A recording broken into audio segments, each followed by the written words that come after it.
Olá, caros amigos, aqui professor Aécio Flávio Lemos, para falar um pouco de economia política, falar de empresas e outras, e responder algumas perguntas de alguns ouvintes e alguns usuários dos nossos vídeos. Por favor, nas suas dúvidas, queiram mandar um e-mail para previsioneseconômicas@gmail.com. Em www.previsioneseconomicas.com.br você encontra inúmeras informações, inclusive a nossa lista de vídeos, que hoje ultrapassa 130 vídeos, ultrapassa 150 podcasts. Não esqueça de rever, é lógico que muitas vezes é trabalhoso rever muita coisa e algumas coisas até deixam de estar atualizadas. O que eu quero dizer por deixa de estar atualizadas? Eu tenho refletido aqui muito com vocês a respeito das empresas norte-americanas que, na realidade, tiveram 80% teve resultado superior à expectativa ou igual à expectativa. A mesma coisa aconteceu no Brasil, com as empresas brasileiras. Mas aqui a reação nas bolsas não foi tão positiva como lá fora. Aliás, aqui está sendo muito negativa. Por quê? Qual é a diferença entre o resultado dessas empresas, a lucratividade dessas empresas e a lucratividade das empresas norte-americanas? É simplesmente a questão vinculada à política econômica. No Brasil, a política não dá paz às empresas. É constantemente criando alguma coisa, criando algum obstáculo na realidade. O Senado hoje, por exemplo, discute o refis novo, que o presidente do Senado fez a nova proposta, mas restringindo a certas empresas, principalmente empresas de transporte, passageiros, etc. Os senadores acham que deve ser elástico, deve ser para todo mundo. Ou seja, todos são ou deveriam ser iguais perante a lei. O lucro líquido da Taesa caiu 18% no último trimestre. A receita líquida da Taesa ficou em 1.359 bilhões de reais, uma queda de 39% se comparado ao mesmo período no ano anterior. Me perguntaram outra vez que eu repetisse o que é EBITDA. EBITDA é um indicador financeiro muito importante, que você pode ver que todas as publicações técnicas trazem o EBITDA da empresa. Em palavras mais simples, o que é o EBITDA? O EBITDA é o resultado operacional da empresa. Ou seja, é o que ela produziu, é o lucro operacional dela, mais depreciações, mais amortizações. Ou seja, a finalidade do EBITDA é ver se na finalidade que a empresa foi criada, se os produtos que ela está produzindo e está vendendo estão dando resultado. Muitas vezes o EBITDA pode ser até negativo, quando, por exemplo, a empresa tem um lucro muito grande depois do operacional com o financeiro.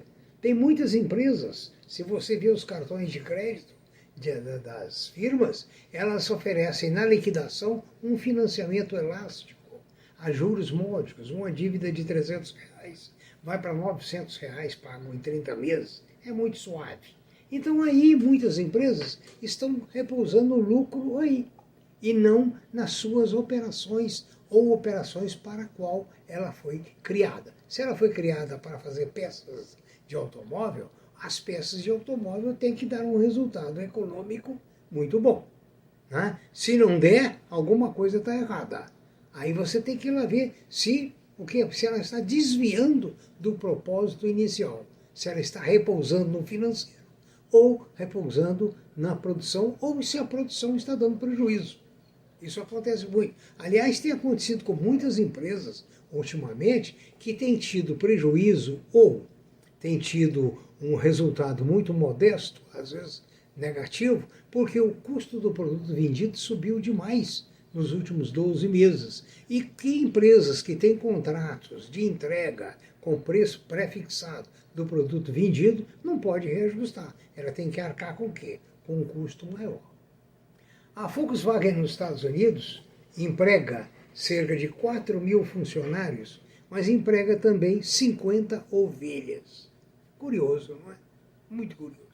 É que o parque da fábrica possui uma planta muito grande de produção de energia fotovoltaica. E para que esse terreno não ceda, não crie problemas de desnível das placas e etc., dizem que essas ovelhas, ao comer a grama e ao pisotear o chão, dá uma certa firmeza. Interessante, né? A ovelha com valor econômico além da carne e de seus subprodutos. O IPO do Nubank pode ser uma armadilha, você tenha cuidado. Por exemplo, a XP, recentemente, ela entregou os CDB, as BDRs, American Brazilian Depository Receipt, desculpa, não foi, o Banco Itaú que entregou os BDRs da XP como dividendo aos seus acionistas. Com isso, o BDR caiu 17%.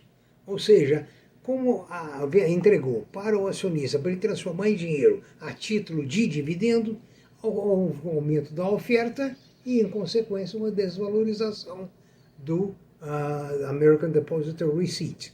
Então, tenha muito cuidado que o Nubank está usando a técnica de oferecer BDRs. Se depois ele for gratificar dividendos com BDRs, pode haver também uma oferta maior do que a desejada, né? E de gente que quer vender, que o pequeno investidor não vai insistir em preço maior, ele quer ver o lucro, certo? Ele quer ver o produto dele. Né? Além disso, você ainda tem mais um problema, né? Você tem o risco de câmbio. Né? Quando você compra, pode estar, digamos, o dólar a R$5, e quando você vende, pode estar a R$ 5,60, ou seja, precisa de mais reais para comprar a mesma quantidade de dólar. A Embraer anunciou os conceitos do que deverão ser os primeiros aviões comerciais elétricos desenvolvidos pela fabricante brasileira. Ela, inclusive, está testando também o carro voador. Né? Já tem testes no Rio de Janeiro com carro voador. Então, eu falo sobre esse raciocínio porque a Embraer está na pesquisa. E as empresas que estão na pesquisa, na investigação, essas são aquelas que terão, vamos dizer, ou que têm sucesso num mercado que muda a todo dia. Eu falei no vídeo anterior dos títulos imobiliários que os bancos emitiram alguns poucos anos atrás, né? Vendiam seus imóveis, o fundo comprava esses imóveis e alugava para os bancos. O que aconteceu? Os bancos encolheram em tamanho físico, dada a computadorização. Resultado, sobrou imóveis. Hoje, eu dei um exemplo de um dos fundos do Banco do Brasil que está operando com um prejuízo muito grande. Isso prova que não tem ceteris paribus, é evolução constante.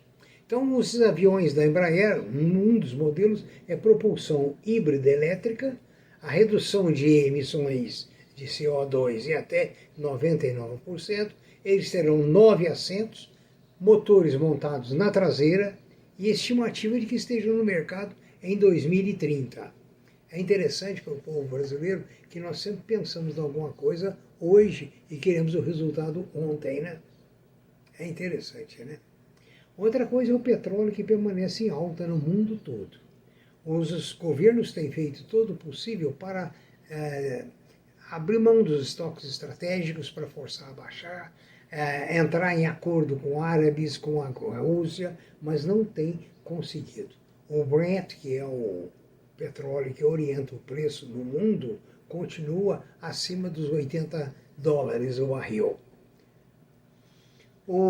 Por outro lado, nós vemos que a gente fala que no Brasil a coisa está difícil, de fato está, mas o povo brasileiro está, a Petrobras, está acompanhando o preço internacional. O que atrapalha o preço brasileiro são os impostos, né?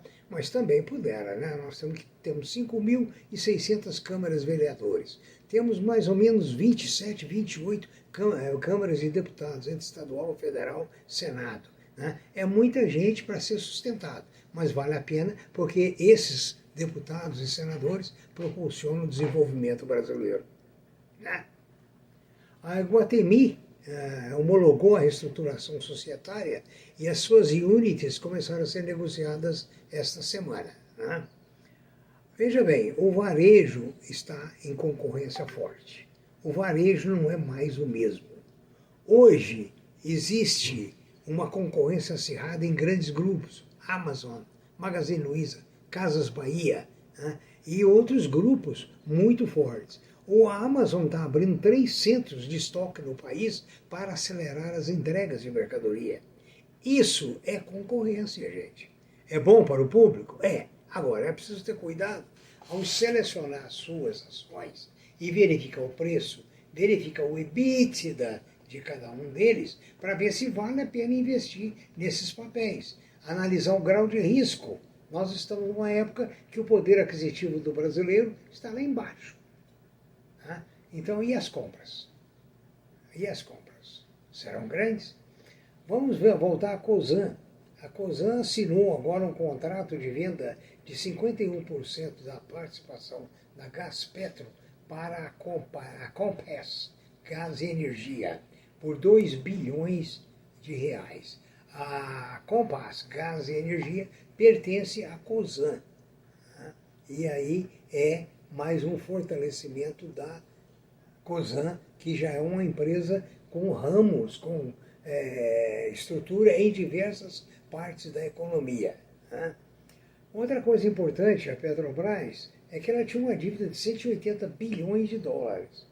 De uns tempos para cá, com a gestão de descapitalização de empresas não vinculadas à atividade principal, a dívida caiu para 60 bilhões de dólares. Parabéns para a Petrobras. O coronavírus está ameaçando na Europa novamente e no Brasil já começou a dar sinais da sua volta, da sua força.